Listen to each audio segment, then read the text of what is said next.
Okay. Wait, it's So, asking me to continue. oh yes. Okay. I need permission to record people on Zoom. So, Okay. speaking of permission, we're here today with fellow fantastic doctoral student Jackei Hogan, who is at UMass Boston. And we're going to talk today just about how Jackei got involved in aging and what it's like and some resources, because I know some of you are gero curious. So this is a good chance for us to think about what it's like to get into that pipeline a little bit. So thank you, Jackei, for being here. Thank you, Dr. Sim. Yeah, and you can call me Maggie. I Okay, thank That's you, totally Maggie. fine. But thank Okay. you. Permission is always nice, right? So what I usually start out with, Jackei, is just who are you and what's your connection to aging? Okay. Well, above all, I think of myself first as a mother Mm-hmm. and a wife. I am a two-time geriatric mother. My first son was born, Max, when I was 36, and Angus was born when I was 42. And that's my primary identity as a mother and also a wife. My husband is the most tolerant man to, at this stage in our lives, put up with me being in a PhD program. This is my third career. Previously, I produced documentary films and I worked in higher ed administration on diversity efforts. And I've been in school for 5 consecutive years, working to finish my master's and now working on my PhD. And where I am right now, I just finished my second round of clinical training, my advanced practica. So my first was in the geropsych program at the Bedford VA in Cool. Massachusetts. And the one I just finished was Cambridge Health Alliance, which is one of the affiliated, it's a community hospital affiliated with Harvard. And most of my patients there were 18 to probably 50, but I saw a few older adults there as well. And here I am, like everyone else, tired, burnt out, looking to reintegrate and heal. Mhm. So that's who I am and where I am right now. Very cool. I think that your story has a lot of really similarities for a lot of the folk that are in our class. There's a lot of second, third, I don't know where I'm at in that career list right now, but and lots of us who share different primary identities, that aren't just student. And I think all of us are feeling a little bit taxed, right? Mhm. As we do these things. And it's not an easy job being a doctoral student and being also parent, partner, all of those things. So we appreciate this time very much. So, of all of those things, I'm sure somewhere in there weaves a tale, Jackei, of how you got into aging work. Yeah. My story is very simple and probably similar to other people who love Gero. I was co-raised by my grandparents. Mm, yeah, My grandfather was a World War II vet. I mean, just dating myself awesome. there. And because I was co-raised by them, I spent a lot of time with older adults. I spent time going to nursing homes with my grandfather, and I volunteered in high school. And then what really propelled me academically in terms of my interest was I lived in Hawaii for 5 years. I'm from Massachusetts, born and raised, and I've moved around a bunch. And in Hawaii, the cultural values are clearly very different than here, and respecting their elders is central. And so if you go into a room and an older person walks in, everyone in the room gets up to give them a seat. And Mm, that's just the norm. yeah. And I remember when I first moved back to Boston, I went to the movies and it was packed. And these three older women came in, and one of them had a walker, and nobody moved Mm, to let them sit down. And they had to climb over people and go up the stairs. And that one moment, I was like, oh, we are really doing this wrong. mm, And then when I was in school, it just started to sort of snowball. And in the classes that I took And the advisor, the only person in my department who studies older adults is my advisor. Mm. And through the work I did with him, he does dementia prevention research. Oh, cool. I was interviewing and assessing older adults, and it just continued one into another. And now Mhm. I'm full-fledged gero passionate. I will have to take a just to tell you guys a story of meeting Jackei for the first time in a poster hall at APA. And here was a fellow counseling psychologist, trainee at the, obviously, but we're all counseling psychologists at heart for me. And we had this like long, great conversation because we were both from generalist programs from counseling psych, like trying to like yell into the abyss that aging was really important. And, you left a mark because of that passion, and that interest in fighting for that underdog, right? And I think those are the things that connect a lot of us in Gero is a lot of times we are sort of screaming into the abyss at times in different settings, trying to get people to pay attention and to do it well. But I know that it hasn't been easy for you to become a Gero person, but why don't you tell us a little bit about your academic time and some of the challenges and or opportunities you created for yourself to become a Gero person in a generalist Sure. program? Um, I would love to say that it was easy and straightforward, but it really hasn't been.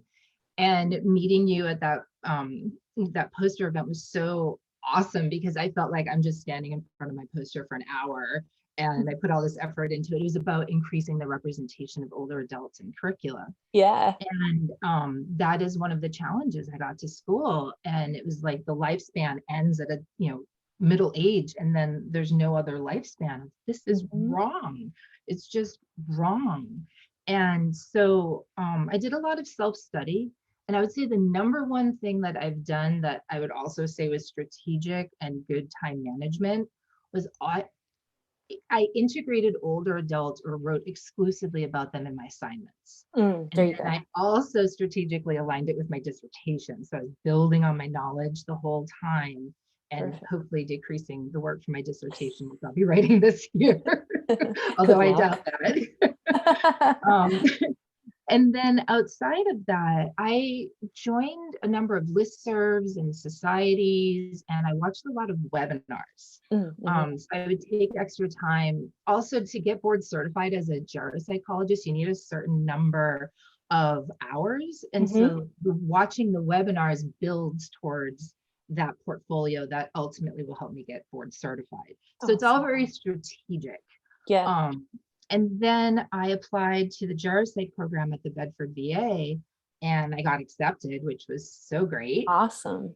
And then I learned a ton, just a ton, to be surrounded by geropsychologists and all the people who work with older adults who are truthfully some of the nicest people, most collegial.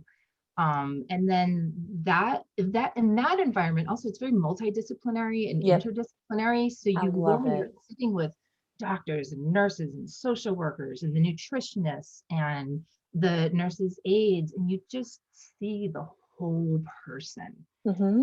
instead of just being one-on-one in a room, which is also very powerful in a different way. But I like the group aspect.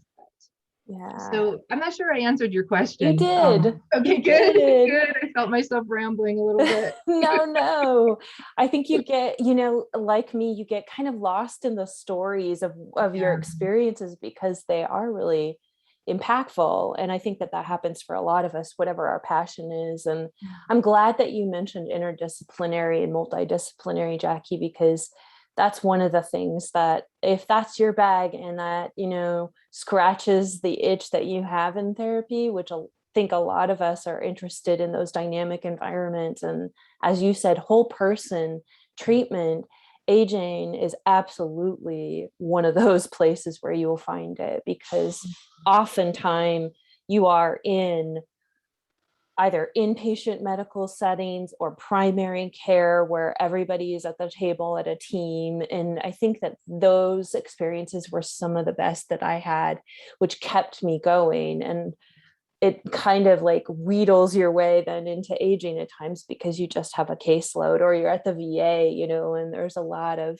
now probably Vietnam that's aging in, silent generation guys aging in, and we're losing more of the World War II guys who were there when I was training. But you just get a lot of them because that's the primary constituency in a lot of those clinics. But yeah, it's a sometimes both a little bit accidental but also planned, as you mentioned, right? Like there is a sense of I need to do something to carve this in. And I'm wondering if you tell me a little bit more about some of those listservs and or groups that you joined that were helpful for you to connect to that network. Yes. So first I can send you a list of resources afterwards if that would be helpful. I Perfect. don't know that I That have would be them great. all in my brain. Great. But the most important society that I joined, and if you're interested in gero, you should truly just join this group. It's the APA Division 12, Section 2, Society for Clinical Geropsychology.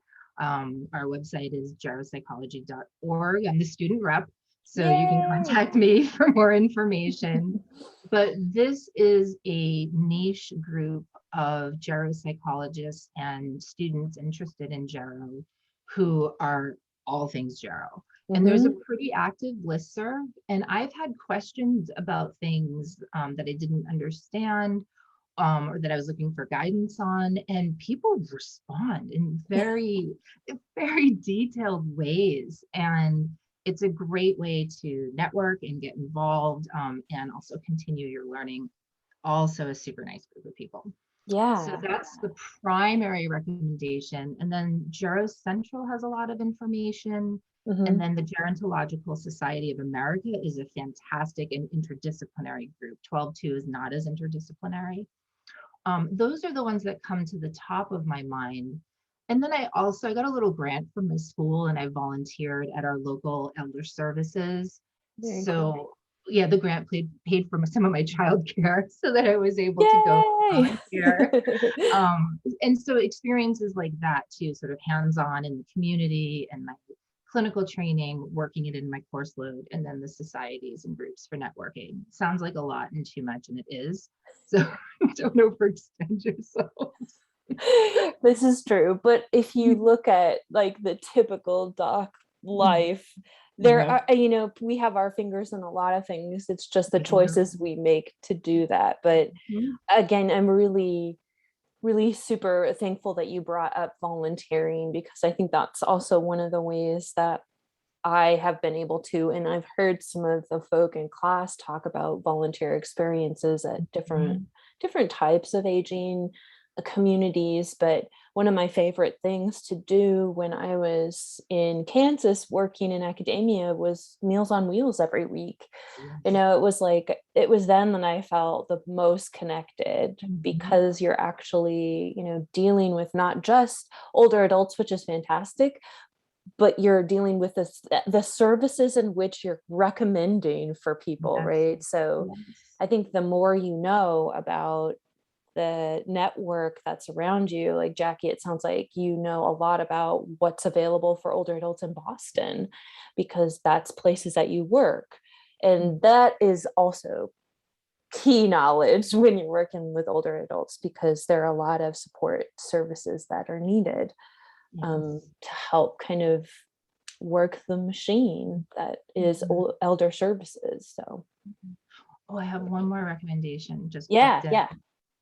In your clinical work, if you don't have exposure to older adults, and there's a possibility that you could, ask to work with them. Medicare doesn't reimburse for student trainees. However, you can ask to shadow people, Hmm. and those count as clinical hours if you're shadowing people. So that's another recommendation. Yeah, you bring up a great point about some of the limits with working with older adults in like community settings, Mhm. because Medicare is usually a primary insurance for older adults, right? Because that's the entitlement insurance that older adults qualify for at a certain age. But and it's another great area for advocacy. I've seen Jackei talk about this on the 12-2 listserv too. And we get all fired up about this because we really are a group and using APA as well to advocate to include reimbursement for different types of folk under Medicare, similar to how physicians and interns and medical interns are. So we're still knocking at the door, but that's also Mhm. something that's important, is that as a gero person, you understand your role as an advocate for Yes. changing the system in any way that you can and finding ways to get in there. So I that is a good point. Yeah. It makes me also think about intersectionality. Mhm. Just piggybacking on what you're saying, we're all aging. And Yes. intersectionality is such an important theme right now in our education. And my hope is that at some point everyone will catch up that, identity and intersectionality also includes aging, because the older adults who have multiple identities, not always, but sometimes have much harder challenges in life. That's really important Absolutely. too. Yeah. I think that that's one thing that I hope that we're talking about more in this class than I have before with folk, is that, there are a lot of subgroups, and, we always try to talk about how it's not just one big group. That's the Mhm. myth, is that older adults are all one thing and it's this. Is Mhm. that there's a lot of different ways in which the identities that you have intersect with age. And in many ways, age is a broader context for all of these identities that come together. And I know the importance of cohorts and who you're talking to, and what generation they're from often makes a big difference. I wonder if you, and this is off the cuff, so no pressure, but I wonder if you could talk to me about some of the memorable either clinical experiences or research experiences that you've had, with older Mhm. adults. Well, I'll start with the clinical because they're the most near and dear to my heart. I co-led a World War II group at the VA, Mm, and I think we that's had rare. 10. It was so rare and so special. And my family, I have 5 family members who were in World War II, both of my grandparents, and some of my great uncles. And no one ever talked about it, the silent Hmm. generation. And hearing their stories just blew me away, and the wisdom that they had to share, with the group and me just as being there. Mhm. That was really powerful. Another really powerful moment for me, I had a client, patient veteran at the VA who was 91, Hmm. and I was with him the whole year. And so I met with him probably 20 times. And he drove himself to our appointments, and he probably shouldn't have been driving, but he did. And we did a full life review, and Wow. he processed things from earlier in his life. His first wife died of cancer, Hmm. leaving him with 8 children. Oh my And goodness. then, and he was a police officer, and then he remarried, and his second wife brought him 2 more children. And he never discussed the Hmm. loss of his first wife and subsequent alcoholism. And to have the privilege to work with somebody to heal a wound from so many decades ago. Mhm. And at the end, he felt complete. He even said, I could die now.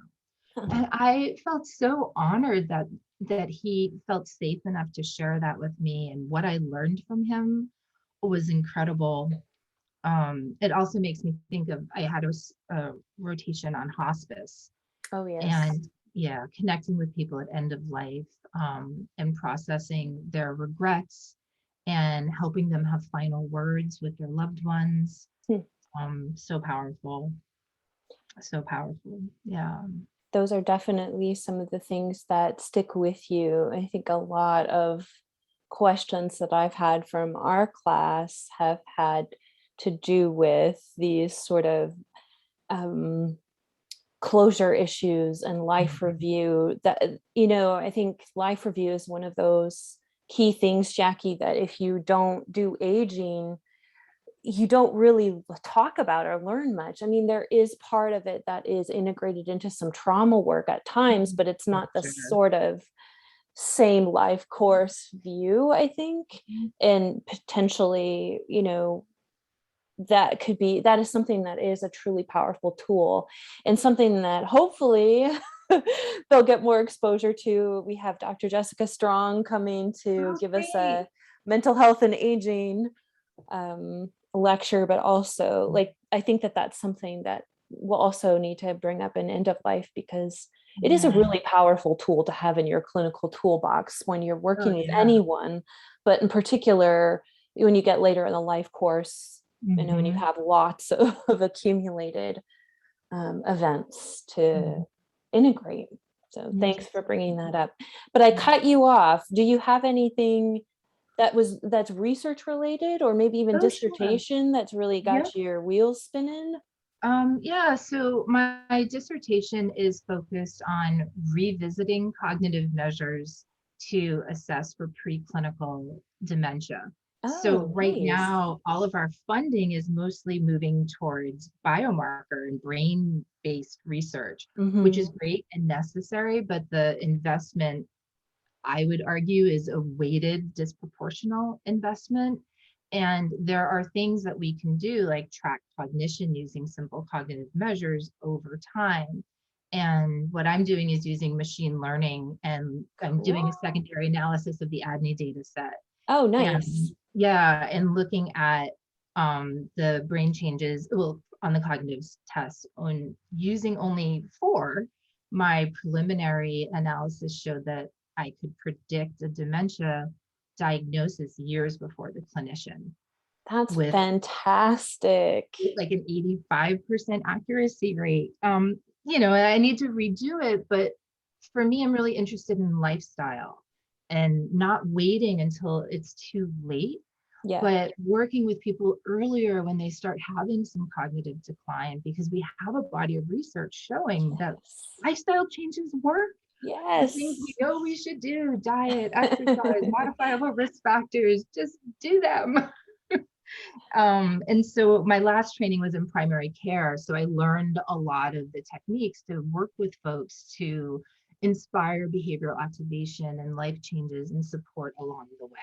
Very I'm cool. pretty passionate about this one. Yeah. Yeah. Well, I think I like how they dovetail together the work that you're doing to help sort of identify potentially like an at-risk group before they're over the peak. And we know the farther along the line you get in cognitive impairment, the less malleable it is, right? The Yeah. earlier and earlier that you intervene, the better it is with most things. So then being able to find those predictors and then step back more and say, all right, let's do some changes here. I think that's a full picture.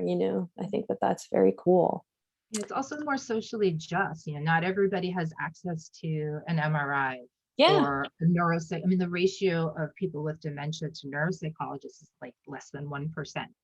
So if you don't live in a major metropolitan area, you can get a brain scan, but somebody could give you a simple cognitive test Yes. and see that perhaps you're having changes. And even if you're not, these lifestyle changes are going to benefit you no matter what.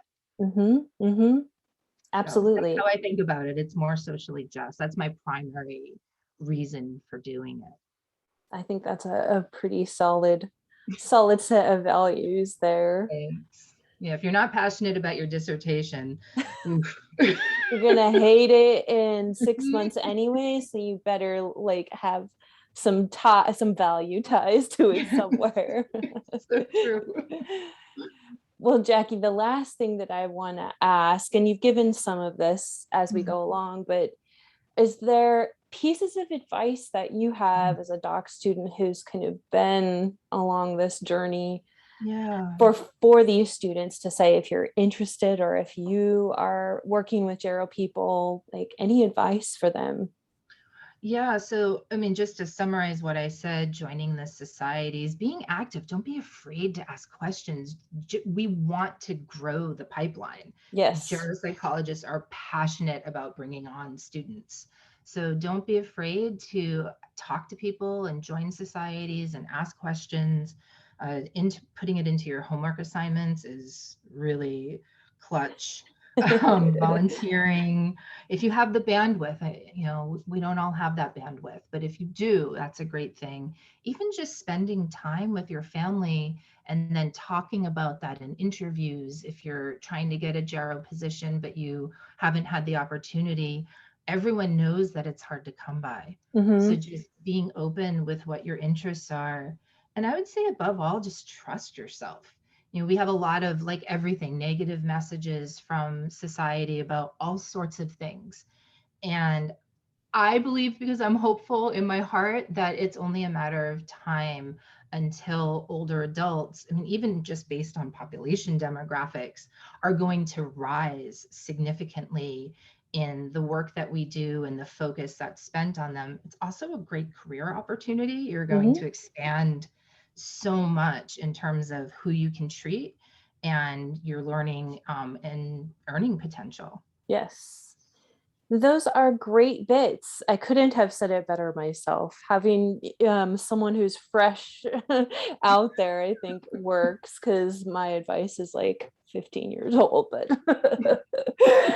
all Has right. it changed? No, I mean, some of Yeah. it's the same, some of it's the same, but I think the one thing that I see that's different is this bigger emergence of this as an issue, right? We've seen, as you mentioned, APA's workforce report was focused on the under representation of geropsychologists and the like magnitude of need, particularly when we talk about diverse older populations. And all the medical training organizations are paying attention. And I think with COVID too, Oh, we yeah. just there's a bit of a shift happening in some good ways, but just even awareness. Yeah. So I think that that's changed. Wasn't quite that way when I was first there, but it's Yeah. good to be in it to see it and see it grow. So, Yeah. Jackie, thank you. Thank This has you been so very much for having me. cool. It's been wonderful. Thank you. I love all things Gero, and I appreciate you inviting me to be here. Yeah, well, it was a pleasure. So, we'll be talking soon, though. Okay. Thank Bye, you. everyone.